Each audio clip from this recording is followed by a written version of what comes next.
Welcome back, everybody. This is Mike over at Triple D, and today we are over at Disney's Polynesian Resort. We stayed here over our Labor Day trip in September of 2021. We wanted to check out the resort kind of post-reopening. It's been closed for a refurbishment for the last year to year and a half, and we wanted to see what all kind of happened. This is one of our favorite resorts at Disney World, so we are always curious about what's going on at it. So we're going to bring you guys along with the tour and kind of see what all is different. We'll cover food, transportation, the pools, the new rooms themselves, and anything and everything else we think might be interesting to you guys. So let's get to it.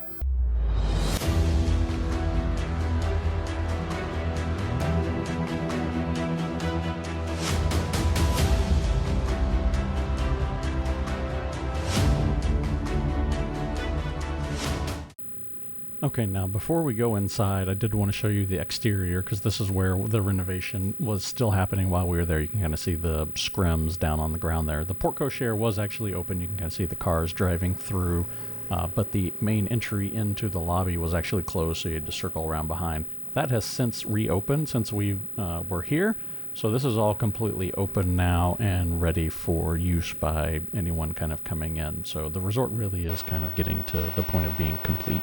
And here you can kind of see what it looks like underneath the porte cochere. Some fun little light fixtures, the drive-through area. Again, this is all open and ready to go, ready for you to use. So now let's go inside. Now, as you come into the building, you're going to be greeted by this Tiki God statue. So the building is known as the Great Ceremonial House, and this is where you're going to find resort check-in, bell services, most of the dining, kind of all the resort amenities that you're probably going to be looking for the most part. On the right, you'll see the check-in desk and bell services, and the concierge and all that is over there. If you don't want to go interface with somebody, you can check in via your phone and get a digital key, and you don't even have to necessarily stop there, all in the My Disney Experience app.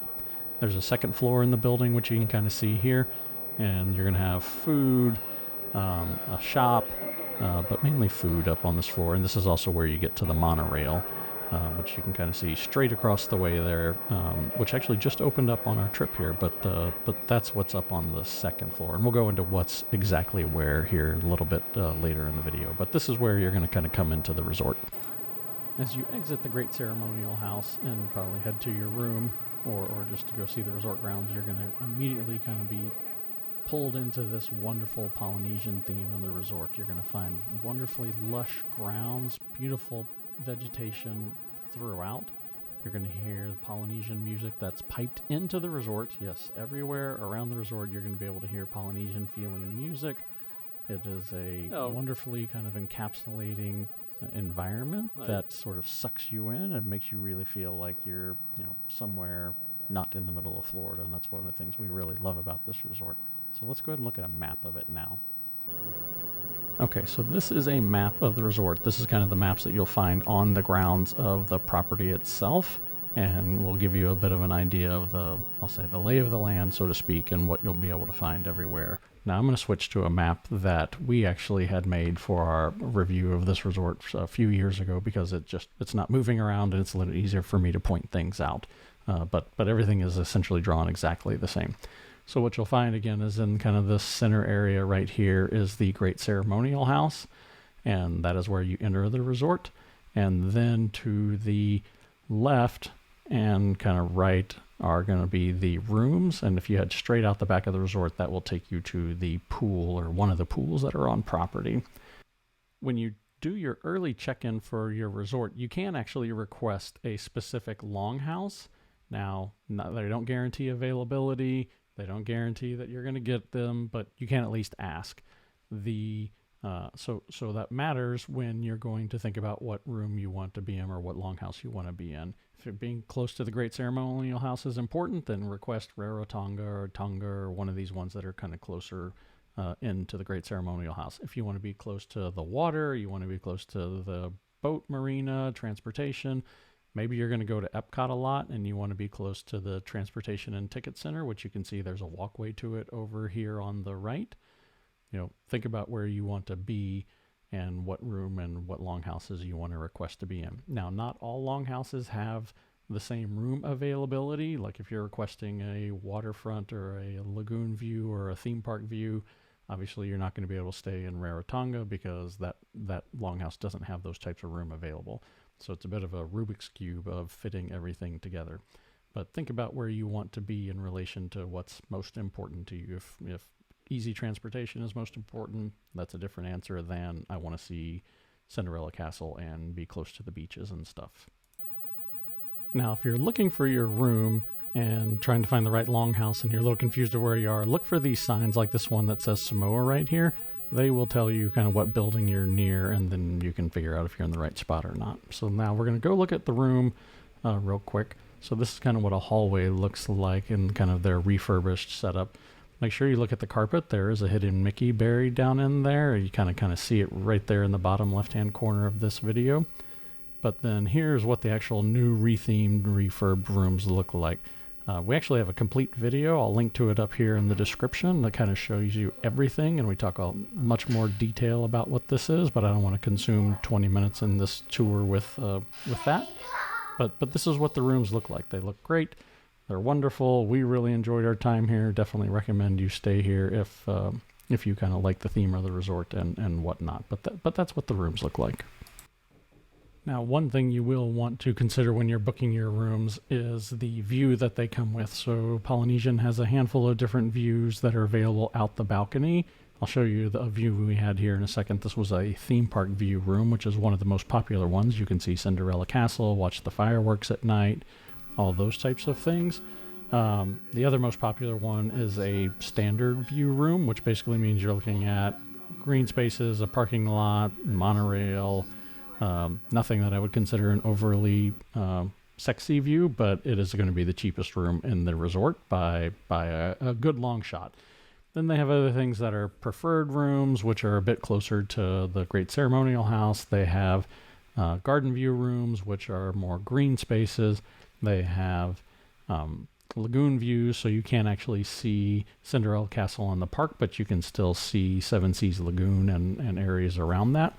And prices on these rooms can go from anywhere on the low end of probably $600 a night at rack rate before any discounts, all the way up to potentially $1,400 a night and more if you get something like a theme park view room on Christmas Day or kind of around the Christmas holidays.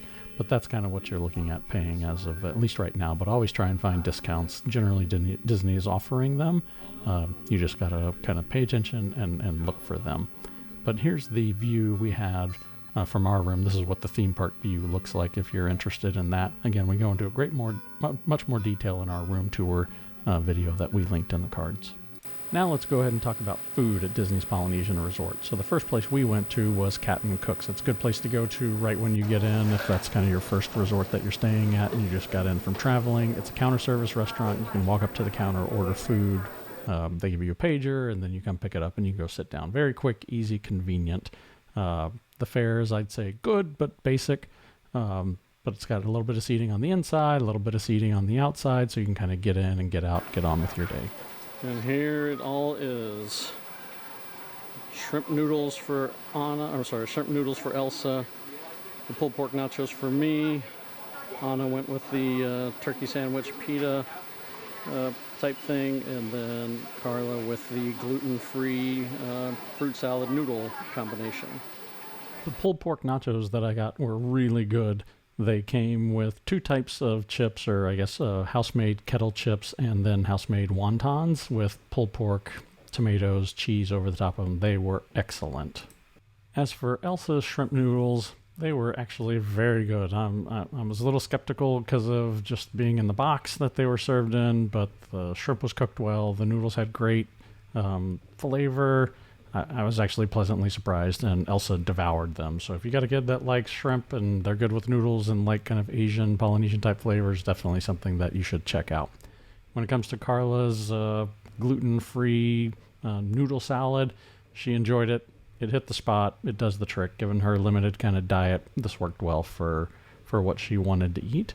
So all in all, Captain Cook's was a great experience. Definitely a place that you should put on your list to have as a convenient place to chow down and get some food. But now let's talk about the place next door, Trader Sam's. Now, if you want to get into Trader Sam's, which is the fun little bar that we're trying to get into, Probably want to get in line a little early.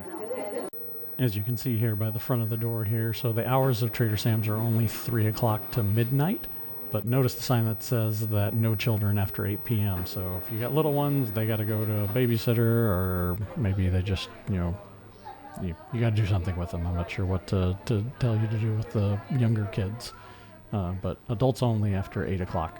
But this is a fun little bar that has a lot of stuff going on in it. I definitely suggest, if you want to get in, be here at 2 o'clock to get on the waiting list to make sure you got a table. Otherwise, you're kind of rolling the dice. I just checked in, and again, we were only about 5 parties deep to get into Trader Sam's, and the hostess said be back right at 2:55, right before they open, so we're going to be one of the first people in today, so it works out great. So here is the inside of Trader Sam's Grotto. It is a very small place. Carla's telling me it only seats about 60 people, which is why you need to get on the list early. Here's a quick look at the menu for Trader Sam's. You can also find it online on the Disney website, but just want to kind of show it to you. There are drinks for the kids. We have Anna and Elsa in tow with us, so they can kind of get something that's kid appropriate. Now, we're going to order drinks here in a minute, but one of the cool things about Trader Sam's is if you order certain drinks on the menu, things happen in the grotto. So we're going to see if we can't set off a few of them, and maybe some other people who got in here will set them off as well. But it's supposed to be some pretty cool effects. We've seen a few of them, but we'll see what else we see. Now, there are a lot of people here, so I don't want to go get up all in their grill and look around, but if we can, I'll try and point out some of the Easter eggs that you can find in Trader Sam's Grotto. Like, you can't see it really well over here, but Orange Bird is in that glass kind of case right there. And there's a few other ones around. Let's see if I can get closer, but if you're a Disney fan, look around for some of the Easter eggs that you'll find. Uh-oh, something's happening.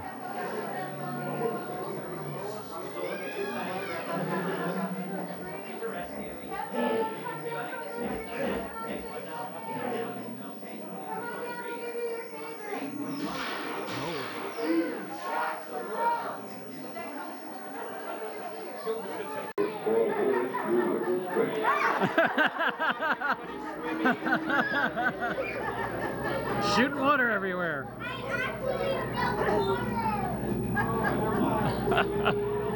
That's some rain. Got a rainstorm brewing. Wonder what's coming. It's probably not good. Uh-oh.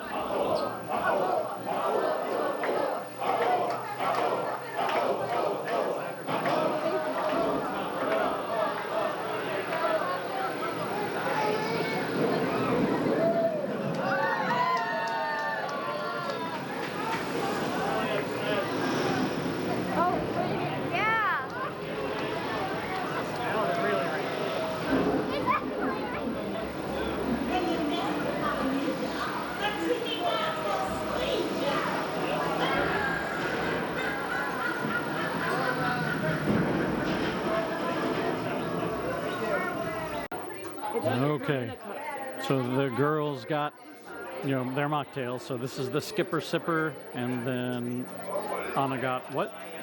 Schweitzer Falls. The Schweitzer Falls. So fun little sweet drinks for them. No alcohol, of course. Gotta make sacrifices.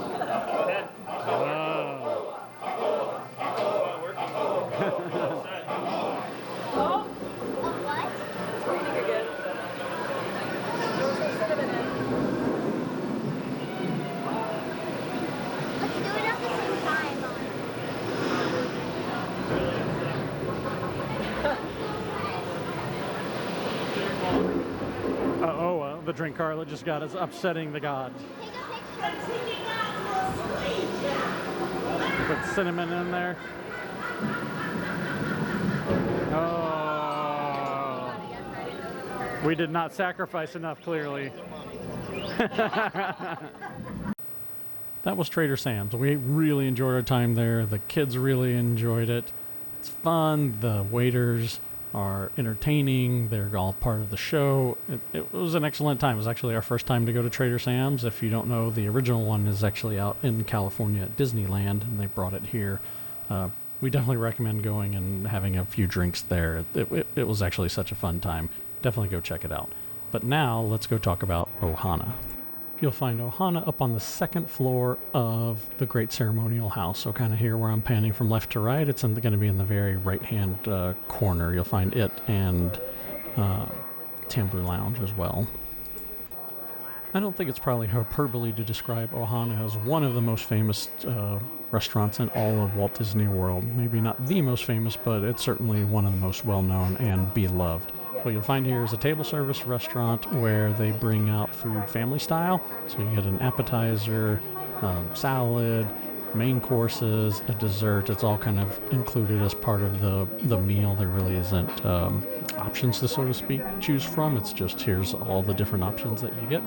But it's really known well for its pot stickers, for the noodles, for the meat that they serve, although they're not doing the skewers of meat right now. So here's what the appetizers look like. So the pot stickers and the noodles are really well known. Those chicken wings were really good as well. The broccolini was fine. It was broccolini. The salad was excellent. Here's a sample of what some of the beef looks like. Again, they're not doing the skewers right now, but it all kind of, I'll say, largely tastes for the same from what we remember. You'll find some entertainment in there, like the guy playing the ukulele, which we really enjoyed. I'd be remiss if I also didn't mention the unbelievable bread pudding that comes as part of the main course that you get as part of the meal. It was fabulous. The bread pudding was, I can't describe for you how good it was, so make sure you get that if you come here. We do have a more fulsome review of Ohana. It's pretty long, so I didn't want to embed it in this entire video.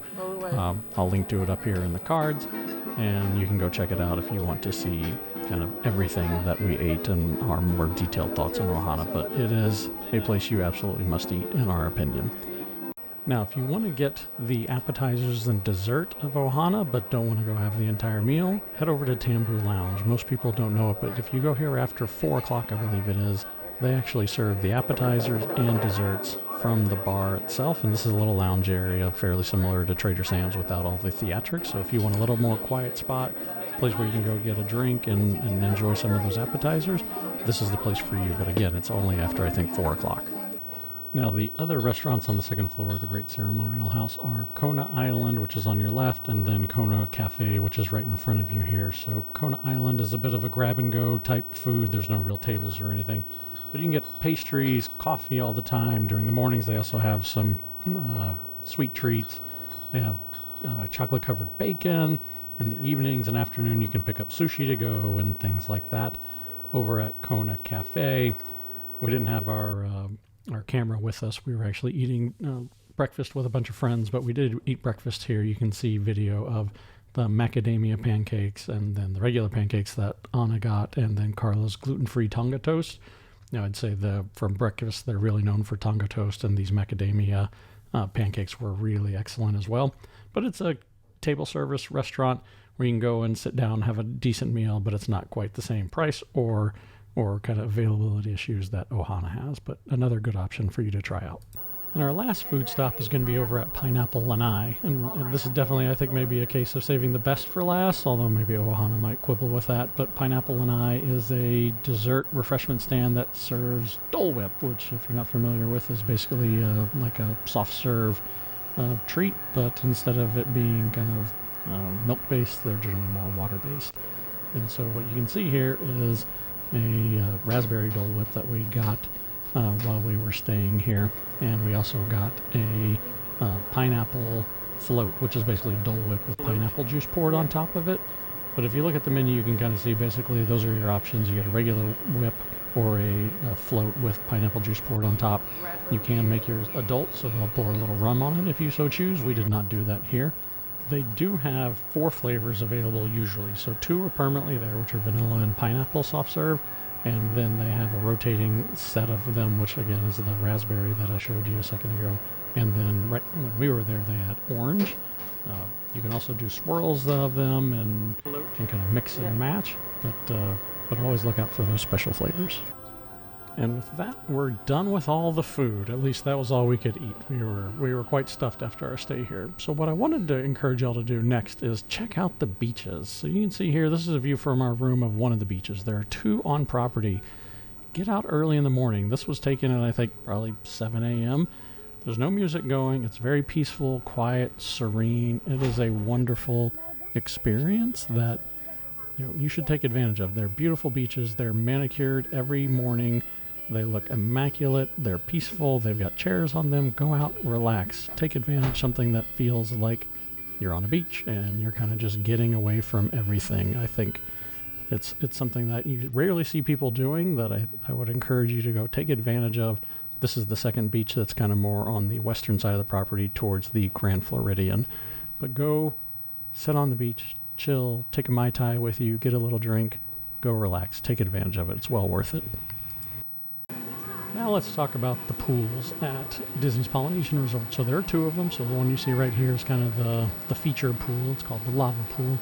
And the giant structure you see right there is basically a mountain that is supposed to be kind of a volcano. Hence the term lava pool. You can see it's got this great slide, a waterfall, lots of things to keep kids really interested and entertained. One of the things I really appreciated when we brought Elsie here when she was about 1 is that beach entry right there. It's very subtle. All the pools have them, but when I finally had a 1-year-old that couldn't really swim and just wanted to go splash around, that was really fun and a great way to kind of introduce her into the water. And it was excellent. It was kind of a nice part of the pool. The other thing that was not nearly as built up when she was that age and now is here is this little splash area for young kids. If you've got kids that don't know how to swim, they just want to go pound around in the water and kick it around, this is a great area. It's got like the buckets, shooting water everywhere, little small slides. Really great place for kids to go. The other pool at Disney's Polynesian Resort is called the Oasis Pool. So you can kind of see it here. It's kind of what you might expect of a little nice, quiet, tropical oasis. Minus maybe the cabanas that you might not find at certain oasis if they're really out in the wild. But this is a quieter pool. You can see it doesn't have like the lava pool features and all of that. Generally, if you're looking for a more quiet experience, this is where you're gonna want to go. Very chill, very relaxed. This pool does generally open earlier than the lava pool does. So if you're looking for an early morning swim or some pool time, head here and not to the lava pool. But they do have cabanas, a little bit more covered area if you're looking for those types of things. This pool and the lava pool actually both do have pool bars, and you actually get food at both of them as well, so you don't have to go wandering back to the Great Ceremonial House or anything like that. Both pools also have a spa, which you can see here. This is the one for the Oasis pool, but they both have spas if you want to get into that as well. In addition to the pools, there are other just regular activities that you can do around here. So this is the marina where you can actually go and rent a boat, and you can go out and you can fish or just go tooling around Seven Seas Lagoon. Don't be like this guy who apparently went on an all-night bender and couldn't get out of the boat in the morning. But in all seriousness, the boats are available for rent. I have seen reports that they may be doing away with this, so keep an eye on that if you plan on taking a future visit out there. Beyond the boats, you can also find this sign right here, which is right out the back of the Great Ceremonial House, which shows all the activities in any given day. You can pause the video and read them. I'm not going to read them to you. But a lot of these activities do happen in this little green space area right here. This is where Movies Under the Star is, Cornhole, a lot of the games that they have. Some happen inside the Great Ceremonial House. The one that's not on there that I wanted to point out is making s'mores. So there's a campfire on the beach, kind of on the back side of the Hawaii building, and you can go make s'mores in the evening. You can buy s'more kits from the Disney. They're really expensive compared to what you can do on your own, or you can just buy some on your own and make s'mores in your room or something if you're really wanting that type of experience. Now we're going to talk about transportation. So the first basic form of transportation is the mode that you were born with. That's called your legs. So if you want to walk to any of the parks, you can only walk to one, which is Magic Kingdom. And what you do is you kind of loop through where I just showed you on Grand Floridian, and you kind of go all the way to that, and then there's a path that just basically loops around around Seven Seas Lagoon, and takes you to Magic Kingdom. It's about a 20 to 25 minute walk depending on how long you got. It's an option. I'm not saying it's a great option, but if you don't want to ride a boat or mess with the monorail, it's there. If you want to do a boat ride, you go to the boat marina right here. You can see a boat. And then you have a nice little 5-minute or so boat ride across Seven Seas Lagoon. It's nice, it's convenient. I will say that depending on if you're going to Magic Kingdom or coming home, it could take a little bit longer because this boat actually does a bit of a triangle between Polynesian, Magic Kingdom, and then to Grand Floridian and back to the Poly. So it may take an extra stop that you're not necessarily wanting or looking for, but it's definitely an option that's very convenient, I will say. In addition to this, you can hop a ride on the monorail, which is up on the second floor of Great Ceremonial House. The monorail station actually did open while we were here at the Polynesian. It was closed when we got here. But you can see the monorail coming through, go up to the second floor, you'll clear security, and you'll hop on this, and you're 2 short stops away from hitting to Magic Kingdom. You could take the monorail to Epcot this way. We don't recommend it because basically you have to make a giant loop around the Magic Kingdom to get to the Transportation and Ticket Center, which will take you probably 20 minutes. What you should do is walk over to the Transportation and Ticket Center, which is literally right next door to the Polynesian. Catch the monorail line to Epcot there. It'll be much quicker. It's a probably 5-10 minute walk depending on where you are on Polynesian grounds, and it'll get you to Epcot much quicker. Now, to wrap things up, we're going to look at the shops that you'll find at Polynesian. So the first one is Boutique, which is on the first floor of the Great Ceremonial House. You'll find kind of shirts, specialty products, some very kitschy little cups and snacks and different things like that. They have Tommy Bahama shirts, which I do buy a few of here and there. Lots of just different paraphernalia, but it's all very wearable and I'd say kind of usable for adults. Then up on the second floor, you'll find Moana Mercantile, which has one side, which I'd say very geared towards kids. Lots of kids' toys, shirts, different things for them. And on the other side, you'll find food. Remember, this is a DVC resort, so some people may want to get things to make in the room or have in their room. If you want to get some booze, they got alcohol in there. All of those types of things available to you as well. But those are the 2 shops that you'll find here. Lots of different options if you're looking for stuff to buy. And with that, we are done with our tour of Disney's Polynesian Village Resort. We hope you enjoyed it. If you did, please make sure you hit that like button. Make sure you subscribe to the channel. We put out content like this every single week.